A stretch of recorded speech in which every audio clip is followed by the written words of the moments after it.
Councilmember Klur. Here. Councilmember Stackfleck. Here. Councilmember Redmond. Here. Mayor Globman.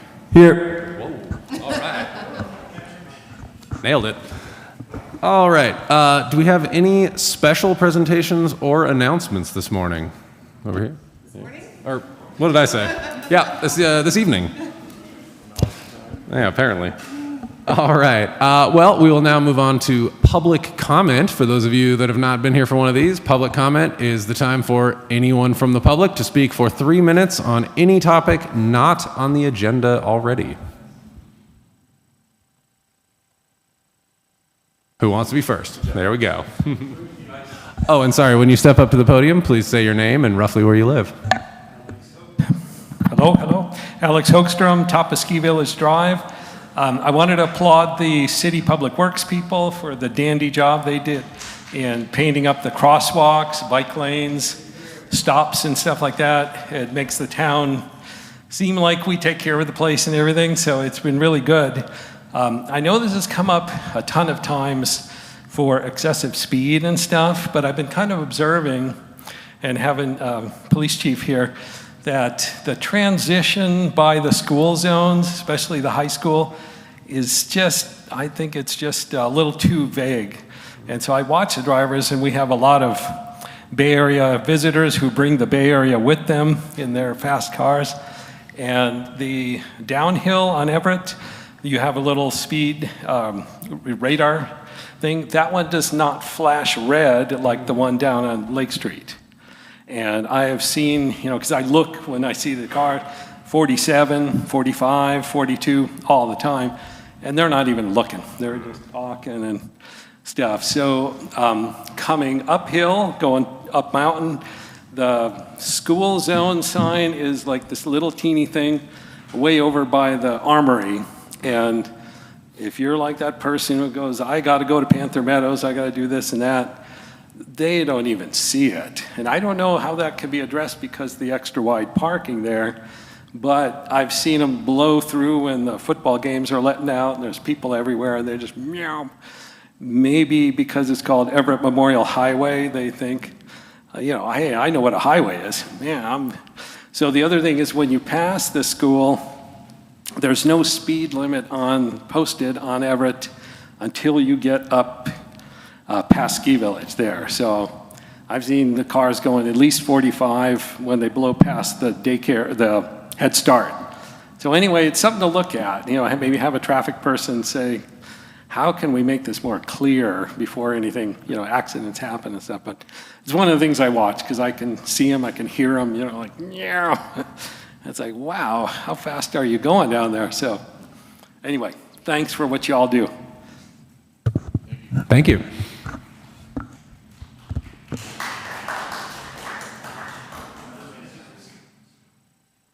Rosal McCoy, I would like to follow up on that subject that on Lake Street, it's 25, then it goes to 30, then it goes back to 25.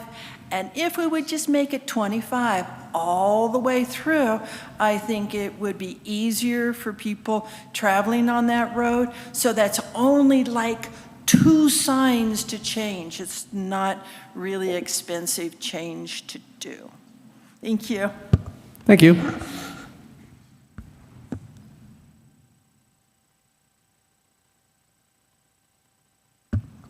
Anyone else?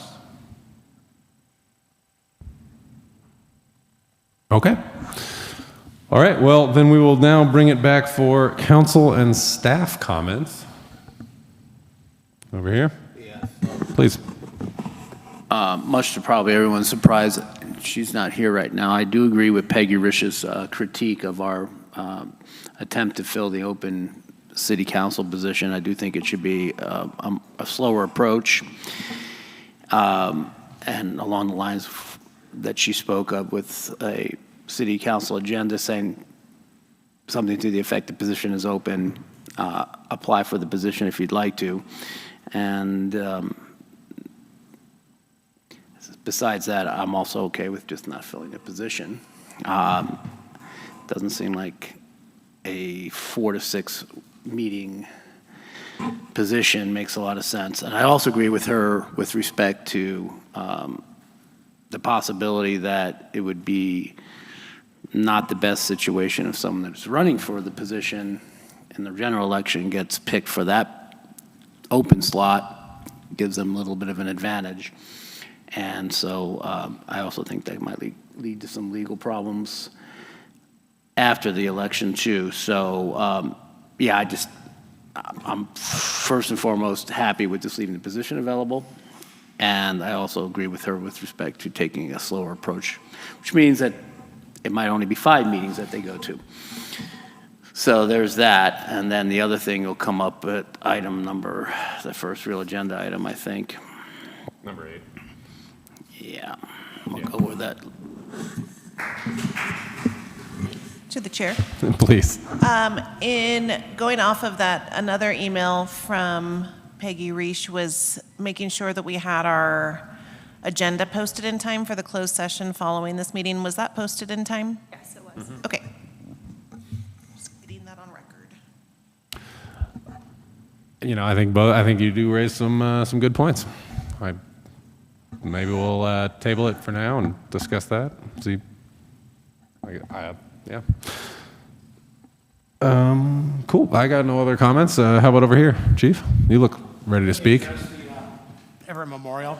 Please. So one thing is those flashing signs. They're only they're $5,000 each. They're $7,000 if we want them to flash red. So yeah, they don't flash red. So that's why we didn't buy the red. Second of all, I'll talk to Ken. We can probably put some paint on the road that says school zone, just because it is such a large area up there. To address the change in the speed, currently Lake Street is under a street survey which set the speed at 30 miles an hour. In order to change it from 30 to 25, it requires a full street survey to justify that. We can't just simply change the speed limits on the street. Fourth thing with that street is it's under design right now to do a slowing thing, so it's kind of a moot point, I think, because we're going to be redesigning that street, the lower part of Lake Street up to Everett Memorial. As far as coming down the hill and going up the hill, in the last 6 months, we've had 176 stops there between DUI and extra patrols and traffic stops. So it's one of our enforcement areas. Because yes, people can't see the signs, or they don't pay attention to the flashing signs, or they don't pay attention to the police car that's not hiding. He's sitting there in the middle of the street and they just go by him at 50 miles an hour. So it is one of our heavy enforcement actions. But again, we can't fix everybody. We do require people to pay attention to the street signs and expect drivers to pay attention. But yes, we know your concerns, and it's one of them. And then, so that covered that. Again, like I said, we should address the lower portion with the redesign, and then I'll talk to Ken from Public Works, see if we maybe, the issue with it above Shasta Avenue is it's not our road. So as soon as you hit Shasta Avenue, it becomes a county roadway. So we could put a school zone maybe below it, but by that point they're in the school zone. But I'll talk to them about, yeah, because Shasta Avenue, where that sign, so we actually have the sign outside the city right away, the roadway. But we'll talk to them. It's easy to put a little paint on there, says slow down school zone, both coming up and down. So through the chair. Sure. So Chief, along those lines, there was a speed indicator light by Beers heading south on Mount Shasta Boulevard. Did that break or what? Yeah, so that one is out at the city shop because somebody in either a big rig or motorhome decided to take it out, and so it's trying to get repaired again. So I will say that we are looking and we're identifying different areas throughout the city that maybe would benefit from these flashing signs. And working them into some grant funding, road redistrict. I'm working with Ken, our Public Works Director, to get those incorporated into different grants and reconstructions, because again, they're very expensive. But those are on our priority list, as well as looking at flashing pedestrian signs and stuff in our higher pedestrian areas for safety and stuff. So that's all in our list of stuff we're looking at. It's just a matter of getting the grant funded and the money to pay for it. Right on. Thanks. Go ahead. Yeah, please. Okay, I'm tagging on to you as well on this one. Okay. So the corner I live on, Old McLeod in Washington, any enforcement on that with the stop sign being ignored by pretty much everybody going up the hill or down the hill? And that we've got children living in the area, and there's one white pickup truck that probably blows through every time at 30 to 35 miles per hour. So, I don't think he even brakes. so in the kind of morning and during school time, the officers are doing school patrols, so they're down in the school areas driving and that stuff there. And that was one of my favorite spots to sit, was just above the intersection there, because you get the speeders coming up McLeod, get the speeders going down McLeod, and then you get the people that forget what the stop sign says. Yeah, they're really good at not stopping right there. I'll mention to my patrol staff too, after they're done with their schools, to go sit up there and do some, because we need to typically do that every couple of months. It slows the people that live there down, it slows the people that don't live there down, and just reminds everybody. But as far as during school time, getting in and out of school, the officers are driving the 3 schools, and they're Okay. doing that route there. So. Just wanted to add that to the watch list. Yep, nope, I'll put it out to them. All right. Kim? I have one item, and in hindsight, it could have gone under announcements. On that note, the town hall meeting number 2 for the landing will be happening next week on Tuesday at 5:30 p.m. here. The consultants will be coming back after listening to 3 hours worth of comments from the last time. Consultants are coming back with ideas about where they're going to start putting some of these land uses that were proposed. So the first time that we're all going to see it is on Tuesday. 5:30. 5:30. And for those that were not unfortunately able to attend the first one, it was very well attended, tons of good ideas. Highly recommend you come out for this. They've got a great vision for what to put down there, and they are really good about taking public input. So please come down and make your voices heard. Anybody else? Okay, we will move on to item 6, committee updates. We've got A, the Downtown Enhancement Advisory Committee, B, Library Tax Advisory Committee, C, Beautification Committee, and D, Active Transportation Committee. Any updates there? I think there's just one update for Downtown Enhancement Advisory Committee. The group last met on July 29th. They are going to be working with the chamber to come up with a revised downtown map so that when people come to town, they can swing by the chamber and look at icons and check out the town. The other thing they're going to do is they're going to be coming back to the city council with an updated charter to expand their area. Part of that is really so that they could recruit more members. I think DX down a couple people, 1 or 2. But expanding the downtown area could result in a better recruitment process for the next volunteer. So they will be doing that, yes. Doesn't expanding the downtown area, haven't we looked at that and it's quite complicated? Yeah, because it involves fees. Yeah. Does it? And, yeah, and it's not free, in other words. And the fees are tied in with parking, I believe. And so, How long yeah, ago? how do you approach? Yeah. Yeah, how do you approach the possible newcomers, and do they have to vote unanimously to join? Right. That was the problem. Yeah. It's a problem. Okay. We'll need to find another workaround. Or just change the whole thing. You could go that route too. Yeah. On that note, there is 1 vacancy on the Planning Commission, 2 on the Beautification, and 2 on the Downtown Enhancement Advisory Committee. So if you would like to join one of those, please head on down to City Hall and talk with somebody and fill out an application. We'd love to have you. Okay, moving on to item 7, the consent agenda. The acting city manager recommends approval of the following consent agenda items. All resolutions and ordinances on this agenda or added hereto shall be introduced or adopted as applicable by title only, and the full reading thereof is hereby waived. A, approval of minutes, July 27th, 2026, special closed session, city council meeting, July 27, 2026, regular city council meeting. B, police department monthly report. C, tiny homes on wheels ordinance, second reading. D, transient occupancy tax ordinance, second reading. Move to approve consent agenda items A through D by title only. All those in favor? Aye. Any opposed or abstain? Okay. Moving on to item 8. Sure. Let's keep up that energy. I like it out there. Moving on to item 8. This is, for those following along at home, page 52 in your packet. This is item 8, the Planning Commission appointment. Annika Pasula, I apologize if I butchered that, has applied to serve on the Planning Commission. Kim?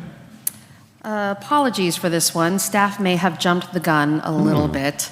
We were very excited to have a Planning Commission application come in. However, upon reading the fine print, the applicant does not live within the 96067 zip code. So therefore, we cannot be recommending appointment at this time. Well, that clears up my question. All right, so do we need to just table this? Yeah. I think we'll move on, unless there's... Do you need tabling? Clerk, do we need to table this? No. Yeah. All right. Moving on. Breezing right through here. Number 9, public hearing on the police department fee schedule. In March 2025, the City Council formed an ad hoc advisory committee to review city fees and develop a methodology to update fees annually. Staff has used this methodology to create a proposed updated police department fee schedule for fiscal year 2026 and 2027. Chief? Thank you, Mayor and Council. As you said, back in 2025, March, City Council started the ad hoc committee. This is actually started back when Jeff Mitchum was still here, a fee review, so it's been going on since 2023. I've been working on this, and then, of course, the changeover caused some delay. So the municipal code requires that an annual review occur of the fees every year. This has not been done, so we're catching up for many, many years of not doing them. The fees identified here, they were outdated, not been reviewed for many years. The methodology used and developed is current year salaries of all staff, productive hours dependent on the job types, included benefits, as well as any and all allocations for materials, services, and expenses. For each study fee, there is a reviewed ordinance or reference to a penal code or vehicle code, which are state mandated fees or government codes. So we went through, we did a time study with all the employees, how long it takes them to do a specific task, and reviewed the time study, what we were charging, and what the fee is, with as well as some, you'll see new fees that were discovered, such as we had the new fee of the downtown parking district, which is a brand new passed by council. We have the taxi inspection fee, which is a new fee, which is mandated by California state law. And so we have some new laws, and we updated some of our others, such as the amount of time it takes us to do live scans and records processing. So the goal was initially to bring a whole citywide thing at that, but because of the circumstances we're in, at the last ad hoc committee meeting, the ad hoc committee approved the fees for the police department. It was planning, had some stuff, but the fees were all approved by the ad hoc committee, so I'm bringing forth those fees now so we could get forward, because we're missing out on getting revenue and stuff for the city that's already been approved by the ad hoc. Thank you, Chief. We will bring it back for questions now. Yeah, so just for clarification, this is a resolution. It's in the form of a city resolution. It seems like it should be an ordinance change, but is it, or not? No? No, we already have an ordinance that requires us to set by resolution annually. So this is to be set by the resolution. Wait, so we have to do this once. All right. Questions over here? John, you were there the whole time? We were there, so I guess at that point, let's go out for, no more questions? Zach? Okay. We'll go out for some public comment here. Oh, sorry, what was that? Public hearing. Oh, public hearing. Read it. Okay. Oh, jeez. Yep, all right. A resolution number CCR 26- Rachel? What? You have to tell the people that it's the public hearing. Oh, sorry, we're having a public hearing. Yeah. Yeah. It's a public comment. Now. Yeah.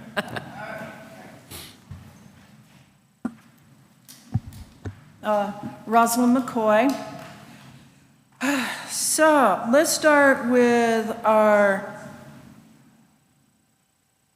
police records. That's basically a public record request. You can charge the 25 cents a page to get print-ups of these documents, but if you want to come in and look at it, you don't get charged. There isn't a charge for public record requests, even though it does take staff time. The live scan, we're going from $25 to the city, plus we have state and federal fees. So a lot of these live scan, that's the fingerprinting, that's done by the library, by CASA, court-appointed special advocates, through the health. Most of it is agencies and how we take care of our citizens here. So doubling that fee is like, what are we doing to these agencies? And we have a firearm relinquish. No other city in California has that. If somebody wants to come in and turn in a gun, they shouldn't have to pay $55 to turn in that gun. That's like a public service. And I went and looked at the code, and there isn't anything in the code that allows that kind of charge. We have the taxi permit inspection, and that would require a change in our regulations, because in that regulations it says this is what you must do to have a taxi, and this inspection is not a part of that code.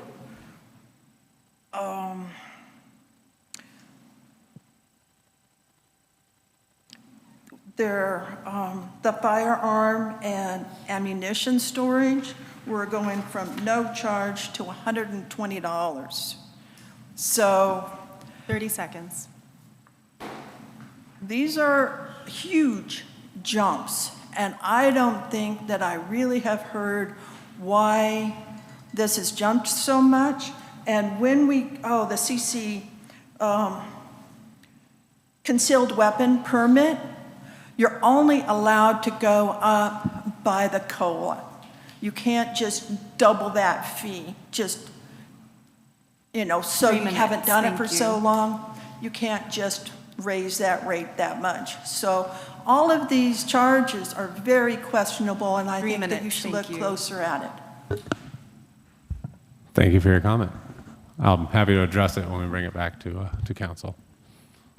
Any other public? Oh, we got one.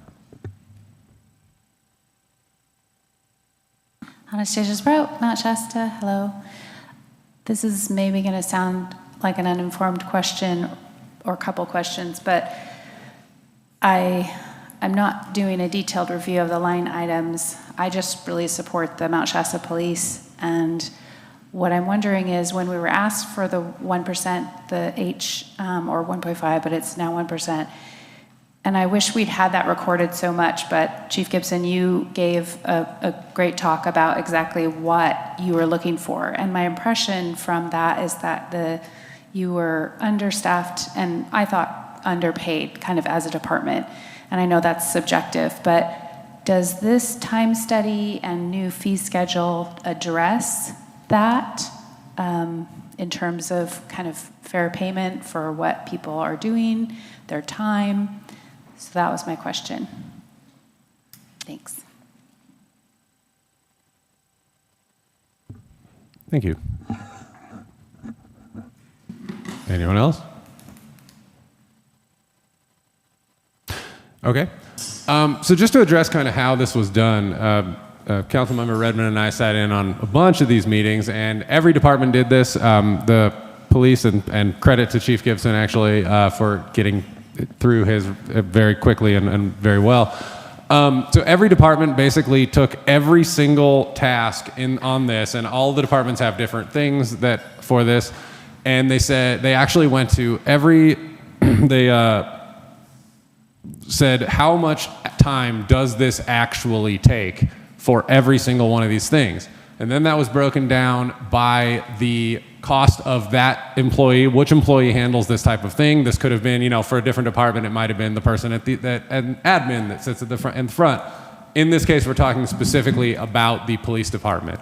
So it was this person within the police department or in dispatch. Okay, sometimes they're included in that, I believe, as well. So how much, and it was done by, okay, they work this many hours in a year, here's how much they are paid, and we actually worked it out to the minute, basically, how much that person cost to do their job. So all of these tasks were then broken down to the minute as to how much, and that's how we arrived at the fees that you see on this page here.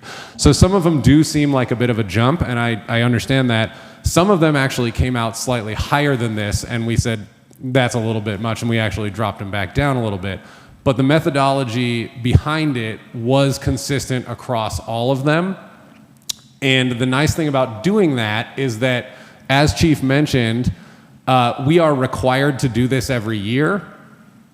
We have not, like probably most cities, we have not been updating it every single year.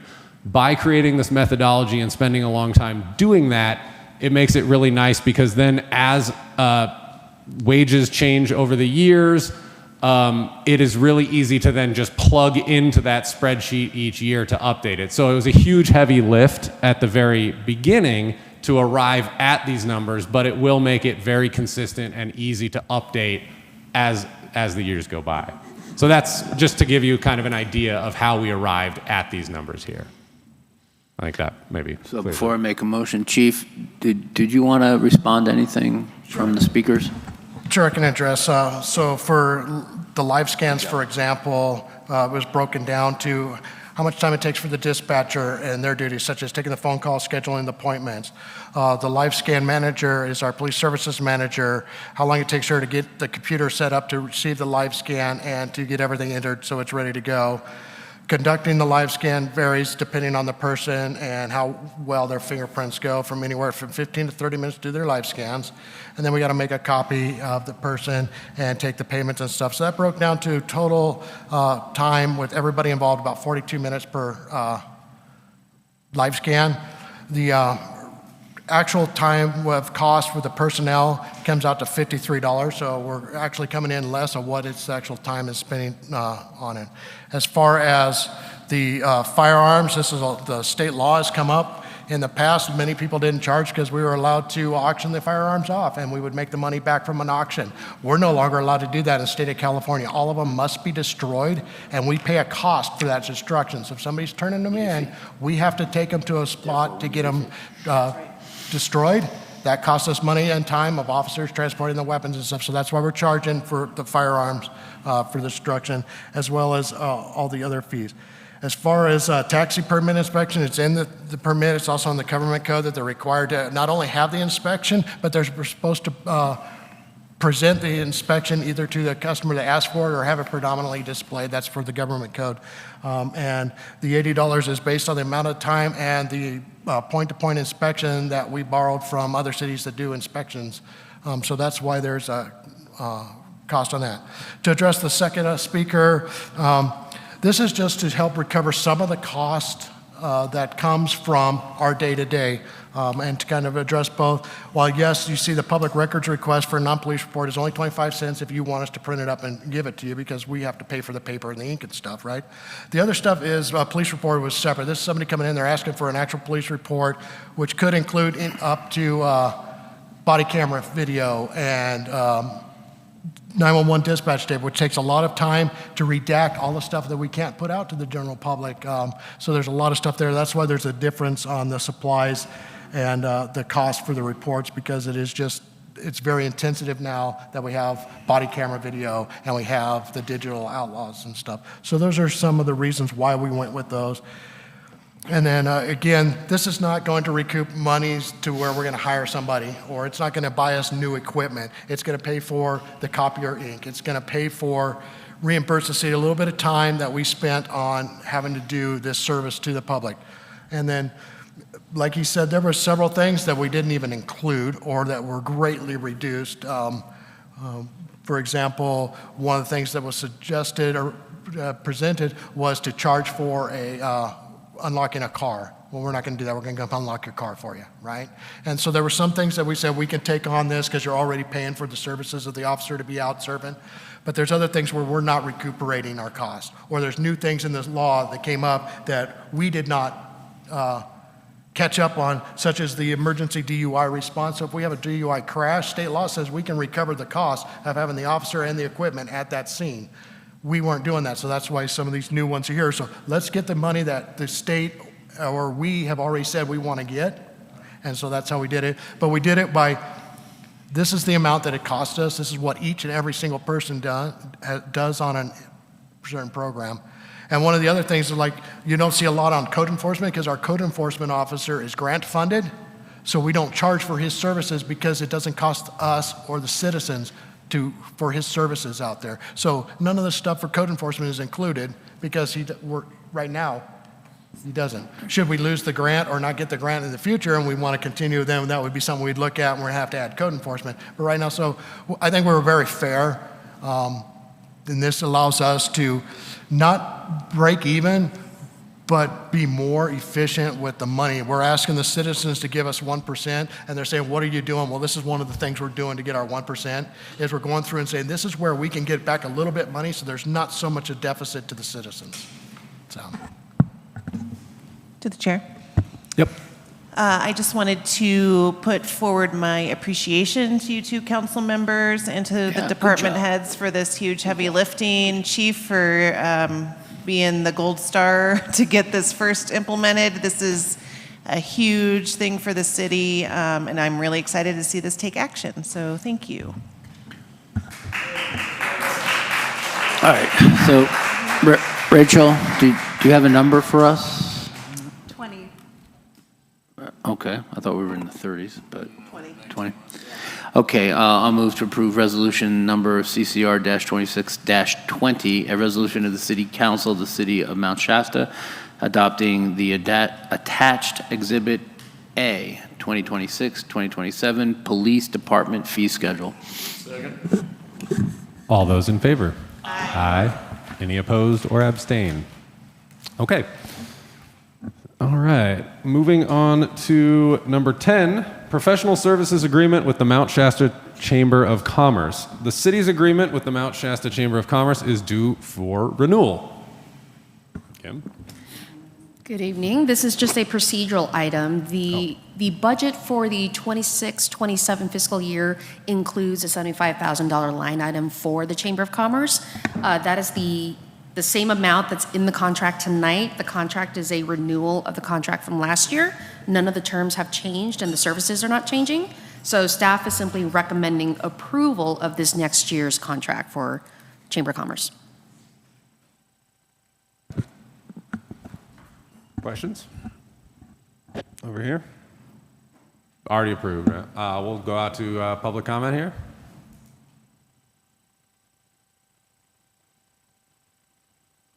Okay. Well, there we go. I would really like to see in this contract that we at least suggest that they lower the cost for the 4th of July booths area. I have talked with them and they said they were going to do that, but this last 4th of July was really, more sad than it has been in the past. And so it would have been nice to have seen some kind of recommendations in this contract that they at least give local discount, maybe Siskiyou County discount, some kind of discounts to bring in more vendors for us.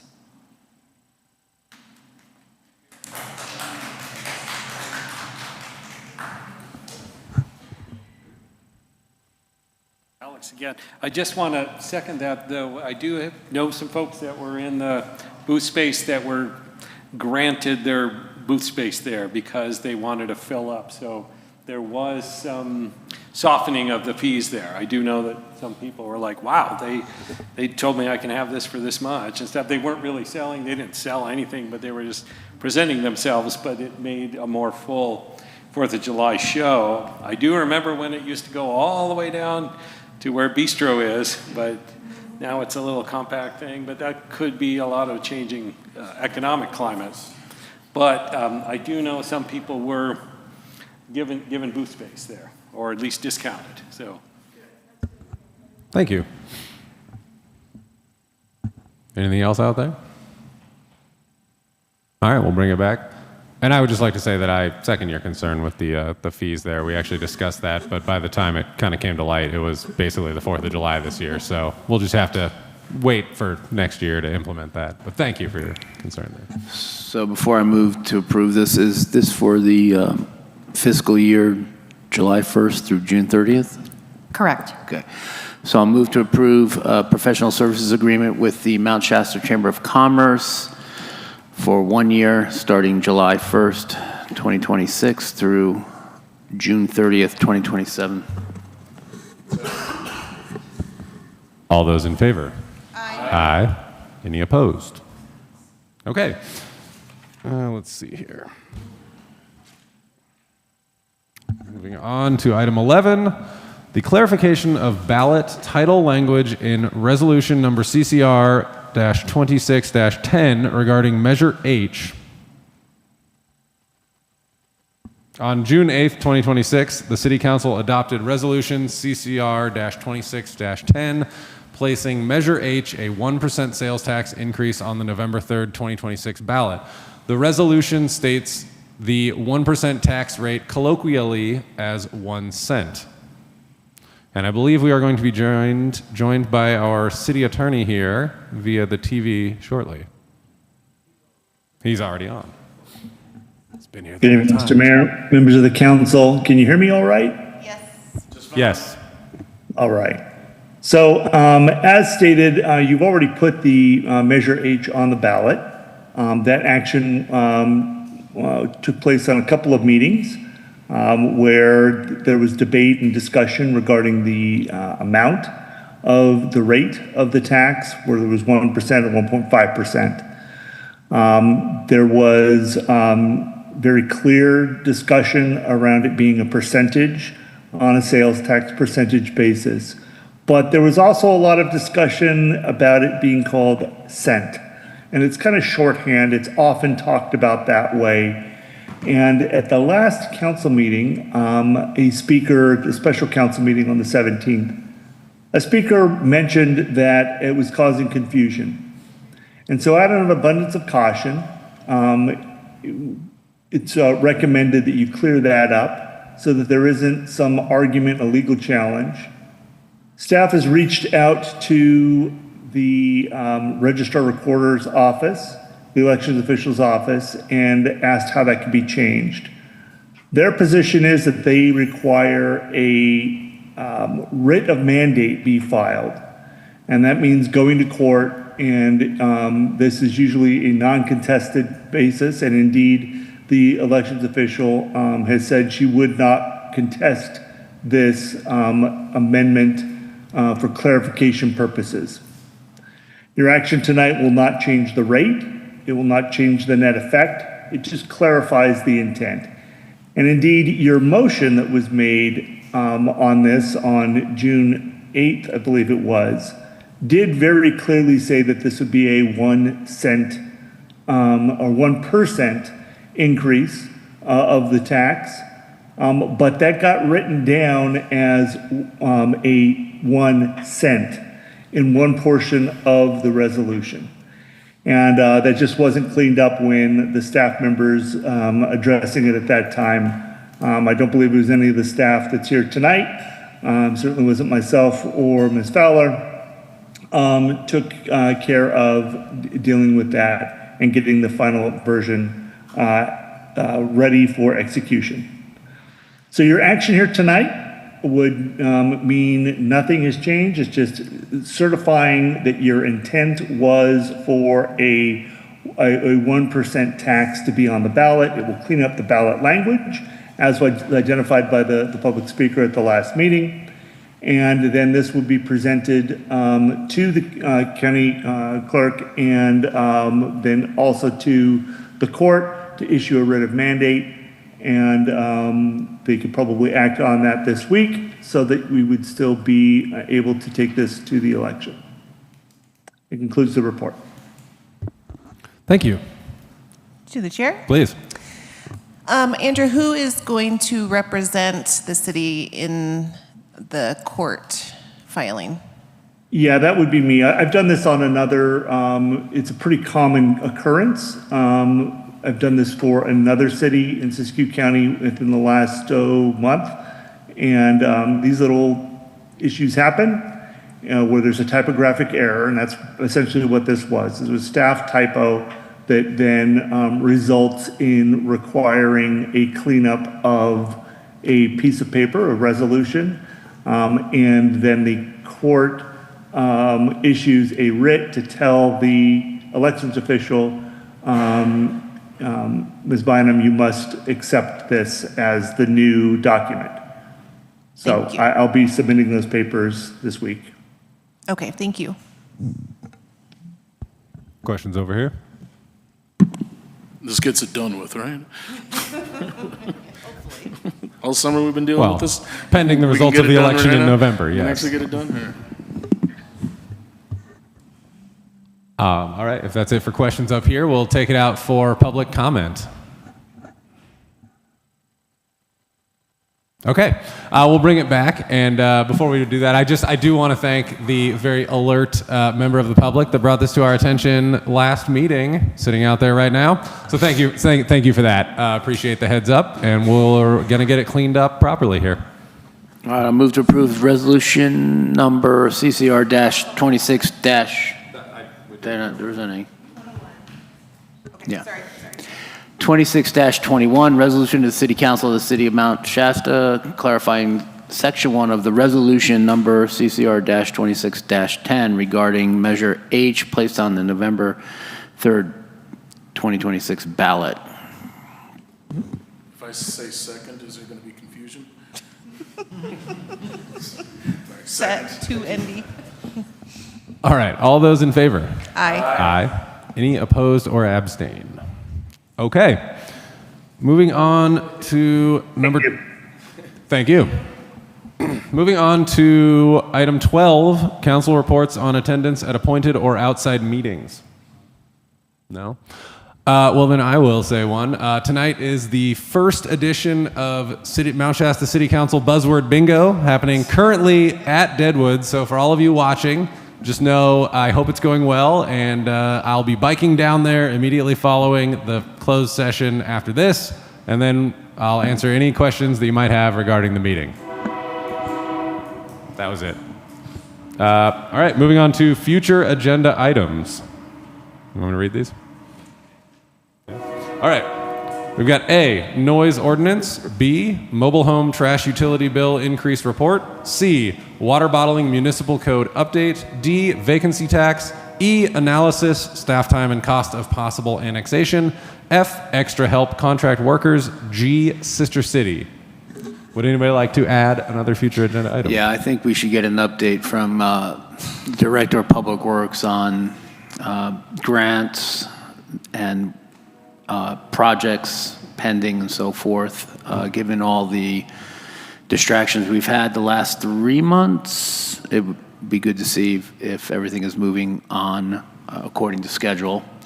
So something in the next month or so. And likewise, Kim from planning, an update on anything that's pending might be appropriate too.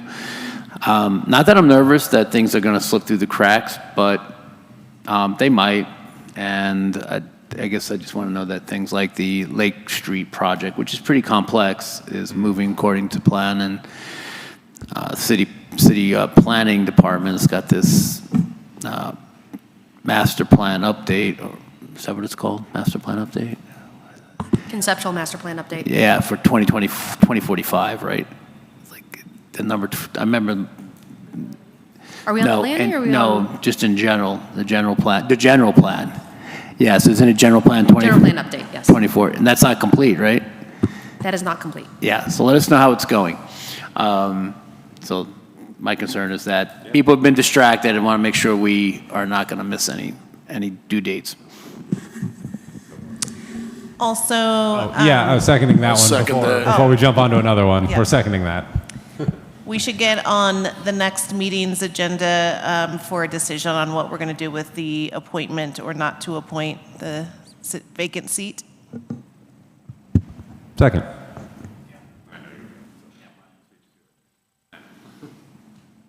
Anything else? Over there? Over there? Okay. Moving on to item 14. We're staying here, so I believe, yeah. So we are now going to have a closed session, so I would like to ask folks to please vacate the building. Exactly, yeah. After the closed session, we will have a report of the closed session if you want to hang out until that's done. You'll be invited back in if